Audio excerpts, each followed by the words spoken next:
En este vídeo vamos a intentar responder de manera fácil pero científica a estas preguntas sobre el mundo de los virus, las pandemias y todo lo relacionado con el COVID-19, para que cuando salgamos de esta situación hayamos aprendido todo lo que ha estado pasando. Lo primero que tenemos que saber es qué es un virus. Y para definir a los virus debemos saber que son unas estructuras que están en el límite de lo que podemos considerar un ser vivo. No se alimentan porque no tienen mecanismos para extraer energía de ninguna fuente. No piensan y dado que no tienen energía, tampoco pueden moverse por sí mismos. Del lado de los seres vivos, es cierto que tienen material genético, que son las instrucciones de la vida, que evolucionan por selección natural, que es como evolucionan los seres vivos, y que se reproducen, una de las funciones esenciales de la vida. Sin embargo, no pueden reproducirse por ellos mismos y necesitan el mecanismo de una célula. No tienen metabolismo propio y por tanto energía, y no tienen estructura celular, que es la unidad básica de la vida. De hecho, son mucho más simples. Están formados fundamentalmente por material genético, que puede ser de dos tipos, DNA de doble cadena o RNA de cadena sencilla, y que son como las instrucciones para montar un mueble de IKEA, todo lo que se necesita para fabricar un virus. Estas instrucciones son muy frágiles, así que están rodeadas por una cápsula de proteínas. Estas proteínas protegen la información del interior, actúan como un anclaje sobre la superficie de la célula a la que van a infectar y funcionan como una llave para generar una puerta de entrada a dicha célula. Por último, poseen una membrana de lípidos o grasa que actúa como pegamento para mantener unidas a las proteínas. El jabón destruye las uniones entre las partículas de grasa y por tanto disuelve la cápsula, dejando desprotegidas las instrucciones genéticas, destruyendo el virus. Su objetivo es encontrar una célula con una superficie compatible con sus proteínas, anclarse a ella y generar un acceso para introducir su información genética, de tal manera que la célula lo confunda con sus propias instrucciones y utilice sus mecanismos para fabricar copias del virus. Cuando la célula agota sus propios recursos en la fabricación de los nuevos virus o se llena de virus, se rompe y muere.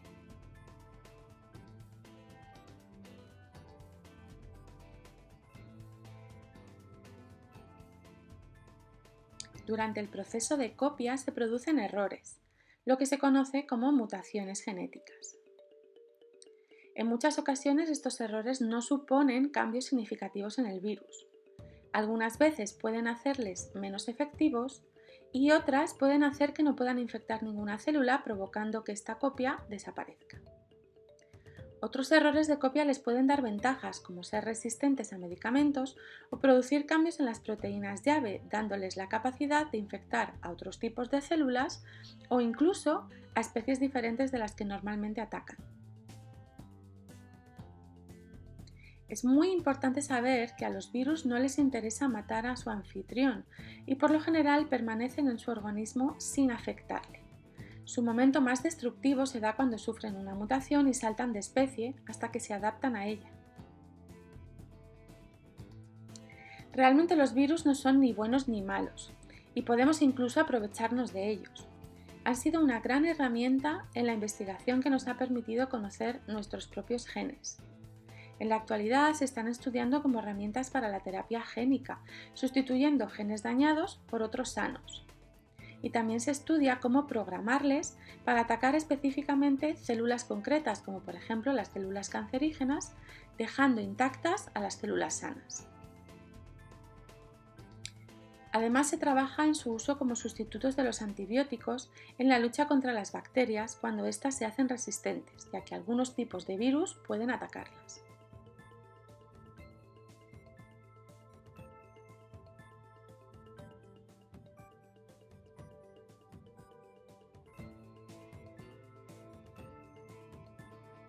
Los virus son muy pequeños, tienen un tamaño 100 veces menor que las bacterias y a su vez son 100 veces menores que las células y pueden entrar en el organismo a través de las diferentes zonas de contacto entre el exterior y el interior del cuerpo, por ingestión, por inhalación, por contacto sexual.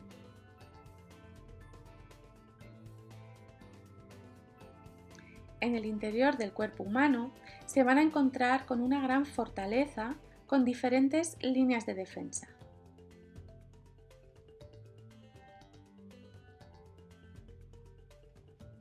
Una primera línea inespecífica formada por soldados que patrullan constantemente y atacan a cualquier tipo de intruso,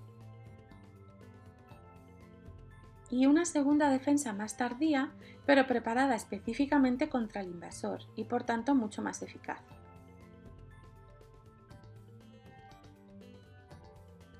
A esta primera línea de defensa pertenecen las natural killer, que examinan las células en busca de algún signo externo de infección o anomalía y en ese caso las destruye.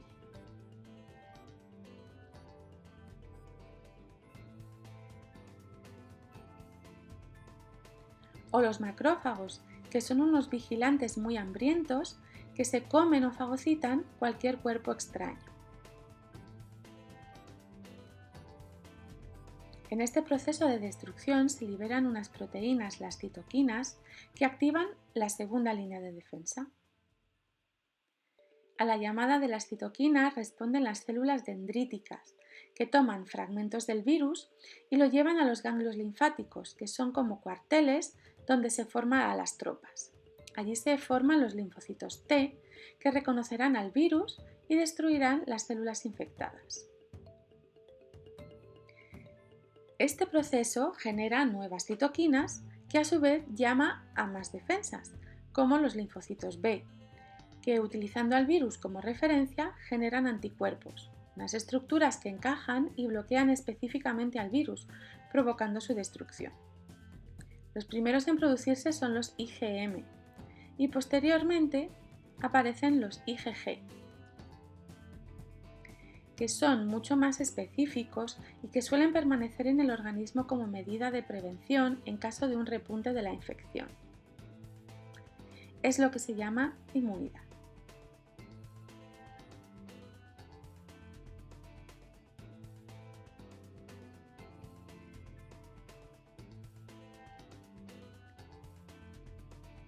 Además, hemos sido capaces de generar otra línea de defensa contra los virus desde el exterior.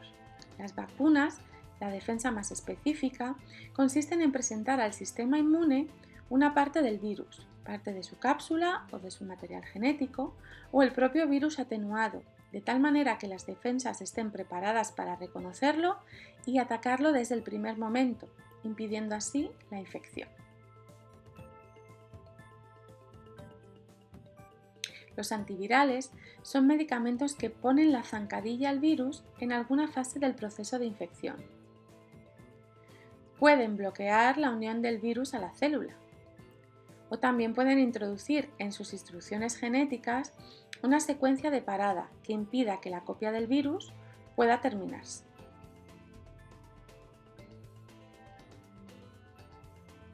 El plasma de anticuerpos es como la llegada de refuerzos externos, inyectando anticuerpos purificados de la sangre de personas que ya han superado la enfermedad para ayudar al sistema inmune de personas que están luchando contra el virus.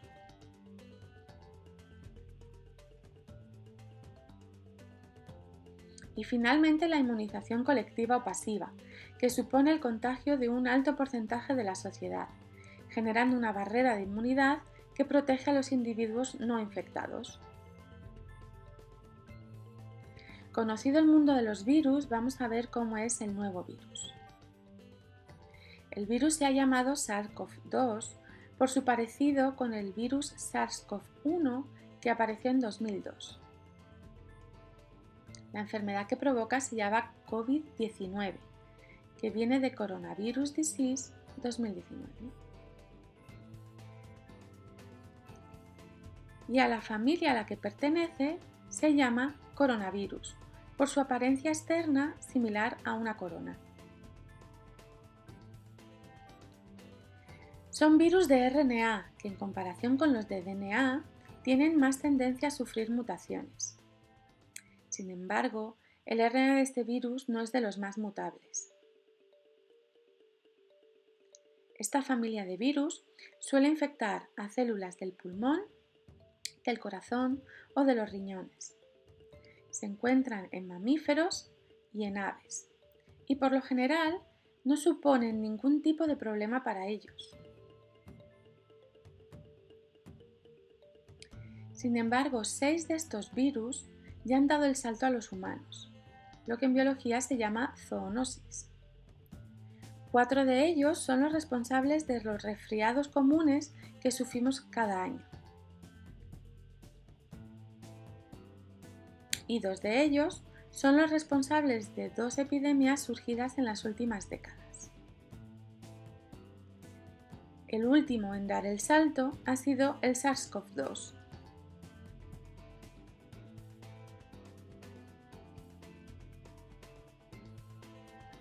Durante las 2 epidemias anteriores, se dedicó financiación al estudio de esta familia de virus. Sin embargo, al desaparecer la amenaza, la investigación también se frenó.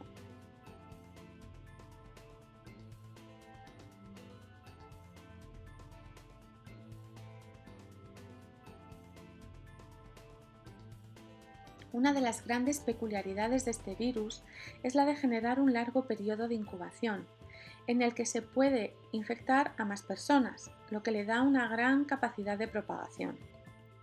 Desde el momento del contacto con este virus se pueden estar hasta 15 días de incubación asintomática o con síntomas leves, pudiendo propagar el virus desde los primeros días.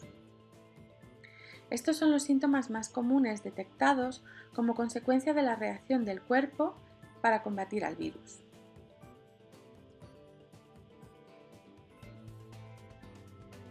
En algunos casos, alrededor del 5.º día pueden darse problemas respiratorios, que un par de días más tarde requerirían hospitalización con un cuadro de neumonía bilateral.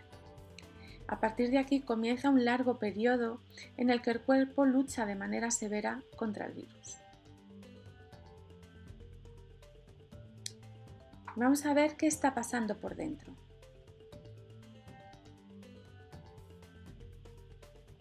La evolución de la enfermedad puede dividirse en 3 fases. En la fase 1, la replicación viral, el virus intenta multiplicarse infectando a las células ciliadas de los pulmones, que son las encargadas de limpiarlos de impurezas y mucosidades. En el 80% de las personas infectadas, las defensas del cuerpo consiguen acabar con el virus antes de que el número de células afectadas provoque síntomas graves. Cuando el número de células de limpieza del pulmón dañadas es significativo, aparece el síntoma de la tos como una maniobra para la limpieza de las vías respiratorias. Como ya hemos visto, la lucha entre el sistema inmune y el virus genera citoquinas, que son las responsables de los primeros síntomas. Cuando estas citoquinas llegan al cerebro, el hipotálamo eleva la temperatura del cuerpo como medida de destrucción del virus. Esto es el síntoma de la fiebre. Cuando llegan al hígado, se producen proteína C, que contribuye a la destrucción de células infectadas, y ferritina. Los niveles de estas 2 sustancias se han visto muy alterados en los pacientes de peor diagnóstico. Y las citoquinas en la médula ósea provocan la producción de más macrófagos y de otras citoquinas que estimularán la respuesta de la segunda línea de defensa. En algunos casos, este ciclo de llamada de defensas se descontrola, produciéndose una tormenta de citoquinas que da paso a la fase 2, hiperreactividad inmune. A la zona afectada llega tal cantidad de defensas que terminan dañando los tejidos del propio cuerpo, hasta tal punto que los pulmones se agujerean como un panal, pasando a la fase 3, la destrucción pulmonar. Aquí es cuando son necesarios los respiradores para intentar darle tiempo al sistema a regenerarse. Y una vez superada la enfermedad, la cuestión más importante es si este virus genera inmunidad, es decir, si los anticuerpos específicos contra el virus se mantienen en el cuerpo. Virus como el SIDA han conseguido camuflarse de las defensas del sistema inmune y por ello el cuerpo no consigue curarse y está siendo tan difícil conseguir una vacuna. Pero el hecho de que seamos capaces de generar anticuerpos contra el nuevo coronavirus y superar la enfermedad implica una inmunidad. La cuestión es por cuánto tiempo. Los otros coronavirus que ya han dado el salto al humano dan una inmunidad de entre 1 y 2 años. Tendremos que ir viendo por cuánto tiempo se mantendrá este sistema de vigilancia. Y en el caso de poder sufrir una reinfección, se espera que sea más leve que la primera y refuerza el sistema inmune contra este virus, como una segunda vacuna de recuerdo.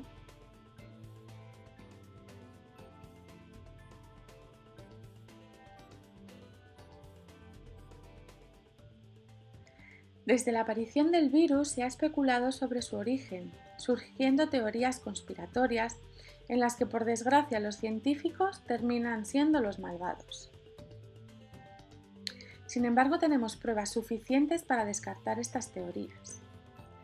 Del estudio del genoma del SARS-CoV-2, en donde está escrito cómo se fabrica, no se ha encontrado ninguna de las huellas que deja la tecnología actual para la manipulación genética artificial. La comparación entre este material genético y el del coronavirus de murciélago más parecido al SARS-CoV-2 muestra unos cambios tan sutiles y puntuales que serían imposibles de realizar con la tecnología actual. Además, la unión entre la proteína llave del virus y la célula es tan perfecta que solo podía ser fruto de la selección natural. Todos estos datos apuntan a la aparición del virus como un proceso natural de mutación y selección natural. Pero si esto no es suficiente para descartar otras teorías, podemos acudir a la historia de la humanidad y las pandemias que periódicamente nos han asolado. Es importante aclarar que el término pandemia no hace referencia a la mortalidad de una enfermedad, sino a su poder de propagación, aunque las que más se conocen son las que generaron mayor mortalidad. Desde las plagas de Atenas hasta el ébola, las epidemias aparecieron en momentos de la historia en los que se daban grandes aglomeraciones de personas en un mismo lugar, momentos en los que el trasiego de personas entre territorios era elevado por el comercio, revoluciones industriales, guerras, invasiones y conquistas, y cuando se intentaron domesticar nuevas especies animales, se invadieron hábitats o se ha convivido estrechamente con ellos.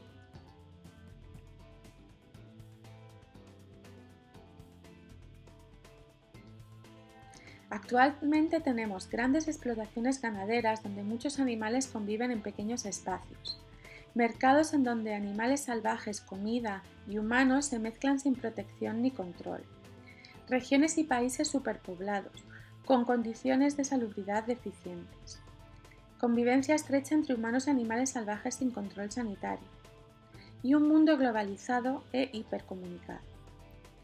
Todo esto es un gran caldo de cultivo para el surgimiento natural de una pandemia. Solo hacía falta que alguna de las miles de mutaciones que se producen en los miles de virus que existen estuviera en el lugar oportuno en el momento oportuno. De hecho, el triunfo de este virus ha sido precisamente tener el equilibrio perfecto entre letalidad y propagación. Un supuesto virus artificial creado para matar sería un virus que se propagaría poco, dado que los infectados morirían antes de poder transmitirlo a otros. El mejor virus es el que no mata a su anfitrión.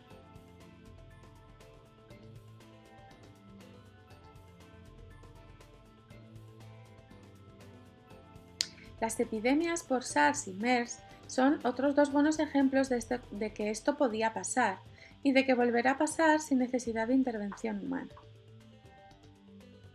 Y un exceso de confianza y la falta de inversión en investigación preventiva también forman parte del problema.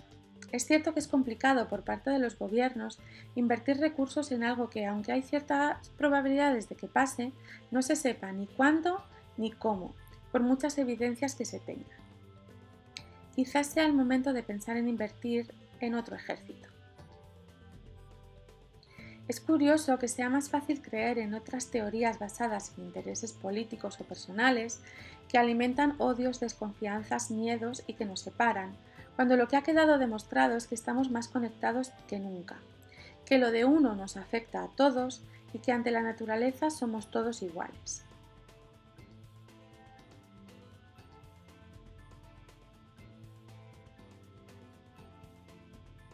Para poder comparar dos elementos de manera correcta, tienen que estar en las mismas condiciones, y en este caso actualmente no lo están. Ambas son enfermedades respiratorias y ambas son producidas por el virus RNA. Sin embargo, la gripe contiene 8 fragmentos individuales, mientras que el SARS-CoV-2 tiene un único fragmento. Esto le hace mucho más estable, dado que el de la gripe puede combinar parte de estos 8 fragmentos unos con otros, dándole muchas más posibilidades de cambio. Y a partir de aquí hay una gran diferencia que nos impide compararlos en igualdad de condiciones: la vacuna. En cuanto a su letalidad, la gripe actualmente mata a 1.000 personas en España y 400.000 en el mundo al año, incluso con programas de vacunación para proteger a la población especialmente vulnerable. Y si nos remontamos al momento en el que no existía vacuna, la gripe de 1918 causó 40 millones de fallecidos en todo el mundo. También es cierto que en ese momento tampoco existía el sistema sanitario ni los medios actuales. Convivimos con un gran número de enfermedades que causan muchos fallecimientos al año. Cuando tengamos una vacuna para el COVID-19 y se conozcan mejor los tratamientos para sus síntomas, muy probablemente esta nueva enfermedad se convierta en una casilla más de nuestra cartilla de vacunación y pueda ser considerada incluso menos mala que una gripe. Pero mientras tanto, tenemos que aprender de ella y salir de esta pandemia de la manera más eficaz posible.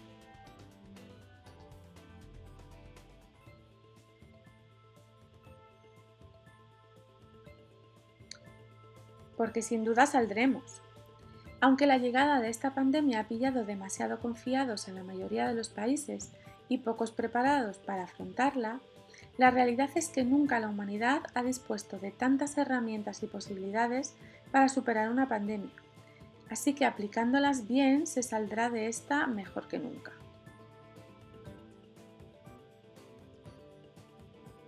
La primera medida ante un nuevo virus es la cuarentena, que permite ganar tiempo al virus para poder conocerlo, ver sus efectos y tomar medidas evitando un contagio descontrolado y el colapso de los sistemas sanitarios. Un diagnóstico temprano permitirá estudiar tanto su secuencia genética como sus síntomas y reacciones para establecer los primeros tratamientos y aislar específicamente a los contagiados.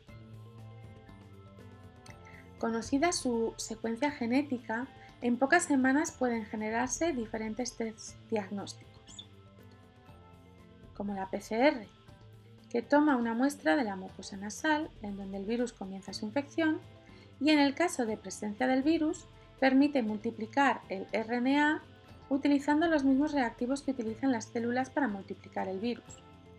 Un resultado positivo indica la presencia activa del virus durante la infección. Los test de anticuerpos, que toman una muestra de sangre, permiten detectar los anticuerpos generados por el cuerpo para luchar contra el virus. La presencia de IgM indicaría infección activa y la de IgG indicaría que ya se ha superado.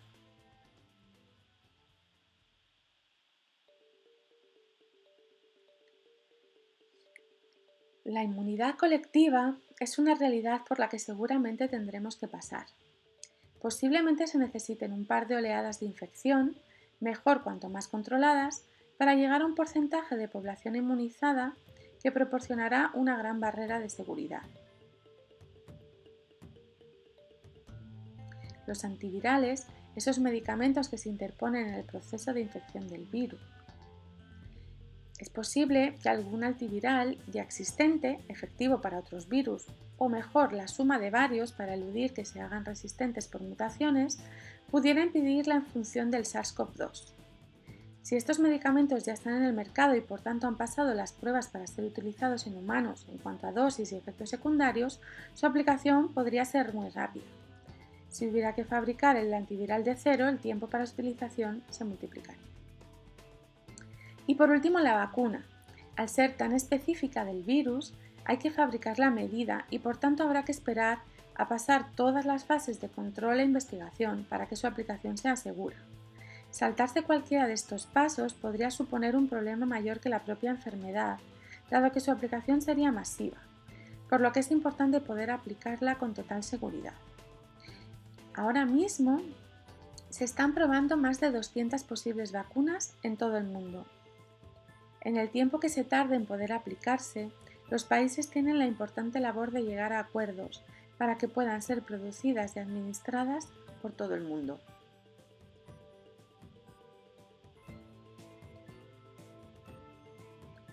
La historia de la humanidad está unida a la aparición de pandemias.